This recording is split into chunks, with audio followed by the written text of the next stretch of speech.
बताइए, जन्म तारीख बताइए। 24 मई 1972। समय?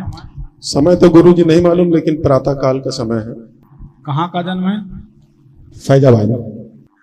ठीक है, क्या जानना चाहते हैं बताएं। गुरुजी, मैं काफी परेशान रहता हूँ। 2021 में छोटा वाला भाई हमारा ब्रेन हेमरेज से खत्म हुआ और उसी के 4 दिन बाद माताजी खत्म हुई ब्रेन स्ट्रोक से। उसके बाद से मैं बराबर परेशान चल रहा हूँ, जबकि वाइफ हमारी इतनी पूजा पाठ करती है, वो भी परेशान रहती है, मैं भी परेशान रहता हूँ। 2 बच्चे हैं हमारे, वो भी पढ़ाई लगभग कंप्लीट कर चुके हैं, तैयारी कर रहे हैं। उनको भी कोई रिजल्ट नहीं मिल रहा है, ना ही मेरा ही स्वास्थ्य जो है वो रहता है। पिछले साल मुझे हार्ट अटैक आया, उसमें एक स्टंट पड़ा है सर। और स्टैंड पड़ गया? जी, एक स्टंट पड़ा है। हाँ, तो स्टील की चीज है ना सर, ये में प्लेट नहीं है, स्प्रिंग है, कुछ ना कुछ स्टील तो डल गया। ठीक है जी।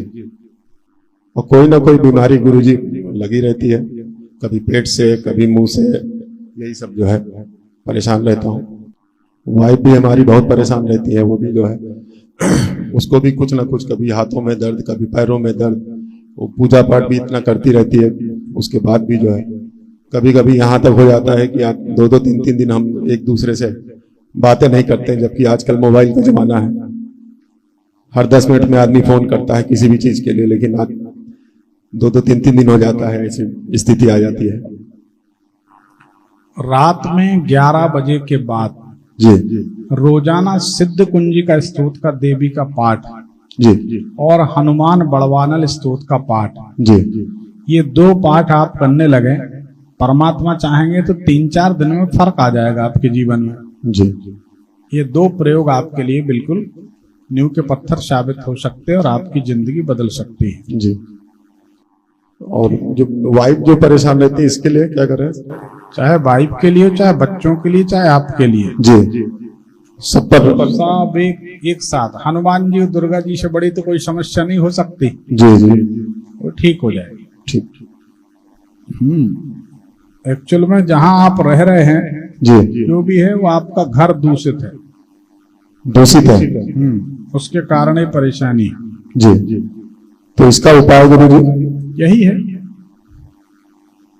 देखो हमारे पास बहुत आडंबर तो नहीं मिलेगा जी जी, पर हमारे पास वास्तविकता मिलेगी 100%। जी, क्योंकि आपके घर में ये आपका खुद का मकान है जी, पुश्तैनी है। इस मकान में अंदर घुसते ही दरवाजे के पास उल्टे हाथ तरफ और अंदर घुसकर बीचों बीच सीधे हाथ तरफ 2 जगह हड्डियां गड़ी जमीन के अंदर, भूखंड में। जी, तो ये आपको स्वस्थ, सुखी और प्रसन्न नहीं रहने देंगे, और इनका यही हल है। तो ये कैसे निकलेगा गुरु जी? उसको निकालना काहे का? जी, क्या करोगे? बेचोगे क्या? नहीं नहीं, बेचना नहीं है, लेकिन इसका कुछ उपाय तो होगा गुरु जी इसका। तो सही बात यह है, आदमी के मन की चालबाजियों को समझो। मन की चालबाजियां होती हैं कि जब हम, जैसे किसी महिला को हम बोल दें कि आपको व्रत करना है और निर्जला व्रत करना है, 8 दिन पहले से, वो व्रत आने के 8 दिन पहले से महिला में विचित्र टाइप का उत्साह हो जाएगा, फलानी तारीख आ रही, उस तारीख को व्रत है, हमको निर्जला व्रत करना है। क्योंकि पानी भी, और हम उसको बोले कि 1 बूंद भी नहीं पीना है, अरे बाप रे, फिर देखो, ठीक। और हमें ये बताओ कि पानी पीने से और पानी ना पीने से व्रत में कौन सा फर्क पड़ जाएगा भाई? व्रत हृदय से करना है कि पानी से करना है? जी, बताओ। लोग लहसुन नहीं खाते, प्याज नहीं खाते और भनेजन का जेवर बेच के खा जाते हैं। जी, बताओ ना। सगे भाई भतीजे को लात मार के भगा देते हैं 1 फुट जमीन के लिए और कहते पंडित जी, गुरु जी, हमारा वो परिवार है 20 साल से हमारे किचन में लहसुन नहीं आया। अरे भाई, भतीजे को नहीं भगाते, लहसुन ले आते, लहसुन ने क्या बिगाड़ा? तो ये दुनिया की ड्रामेबाजियां हैं, मन की चालबाजियां। जब उसको बहुत बड़ा करने के लिए बोलो तो आदमी खुश हो जाता है, उसको लगता है इसमें कुछ होगा क्योंकि ये बहुत बड़ा है। बहुत कठिन। जी हम आपको बोलें कि राम राम कहो, ठीक है, तो आप कहोगे राम राम की तो सभी सलाह देते हैं। फिर हम आपको बोले नहीं, एक कांटेदार सूखा झाड़ देखो, उसको ले आओ घर में रखो, उसके ऊपर आप लेट के राम राम कहो, तो आप कहोगे इसमें हमारी जिंदगी बदल जाए। अरे जिंदगी क्यों नहीं बदलेगी? सूझ जाओगे, दवाई लगेंगे, बीमार हो जाओ, छिद जाओ। हाँ, अब समस्या ये है, हमें अच्छा एक बात बताओ सब लोग, आप पीले कपड़ा पहन के राम नाम कहो, सफेद कपड़ा पहन के कहो, कांटे की सेज पे लेट जाओ, आराम से गद्दे पे लेट जाओ, छत पे बैठ के राम नाम कहो, राम तो वही है, कोई अलग थोड़ी हो जाएंगे। लेकिन हमारे मन की चालबाजियां हैं, हमको जब बहुत कठिन करने के लिए दिया जाता है तो हम खुश हो जाते हैं कि इसमें हमारा जीवन बदलेगा, जबकि राम का नाम तो राम है, नहीं है। तो हमने इतनी सरलता से आपको 2 उपाय बताए। ये ऐसे प्रयोग हैं, हमने आपको बोला 3 दिन लगेंगे, 3 दिन बोले ना जी जी। लेकिन हमने ताल ठोक के नहीं कहा कि 3 दिन। हम ताल ठोक के कहते तो आप और सब मान लेते कि हाँ 3 दिन में काम हो जाएगा। जी। क्यों? हम जितना जोर दे के बोलेंगे आपको उतना विश्वास होगा। पर क्या इसकी जरूरत है कि हम जोर दे के बोलें? जी हम ही तो बोल रहे हैं, जी। चाहे चिल्ला के बोले, चाहे खड़े होके, चाहे बैठ के। बिल्कुल। सिद्ध कुंजिका स्तोत्र का पाठ सुन लो। अब हम आपकी सबकी आंख कान खोल देते हैं।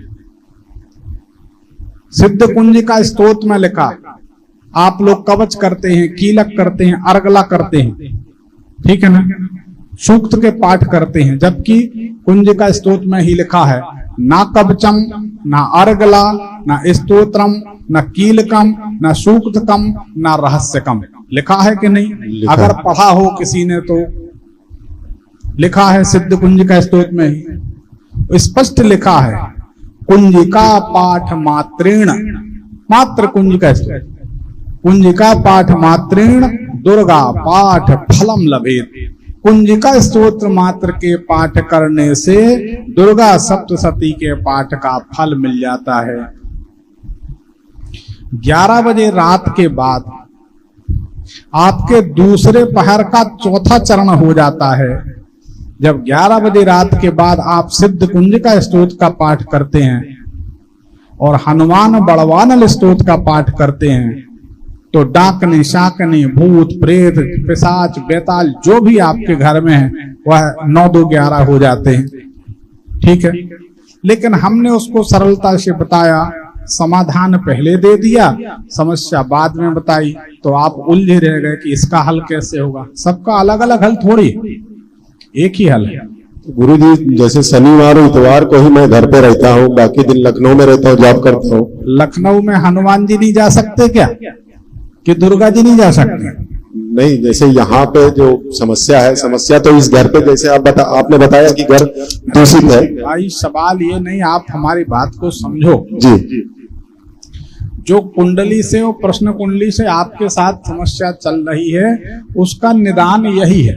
आप बंबई में रहें, अमेरिका में रहें, ठीक है ना, जर्मनी में रहें, आप सिद्ध कुंजिका स्तोत्र का और हनुमान बड़वानल स्तोत्र का पाठ करें, तो अब हमारी बात को समझ लो। इस पाठ के करने से आपके पूरे घर परिवार पर पड़ने वाली प्रेत की छाया दूर हो जाएगी, आप सुखी हो जाएंगे। Is that clear? ठीक ठीक, बस बाकी कोई बात नहीं, सुखी रहें। धन्यवाद। ठीक, सादर आनंद।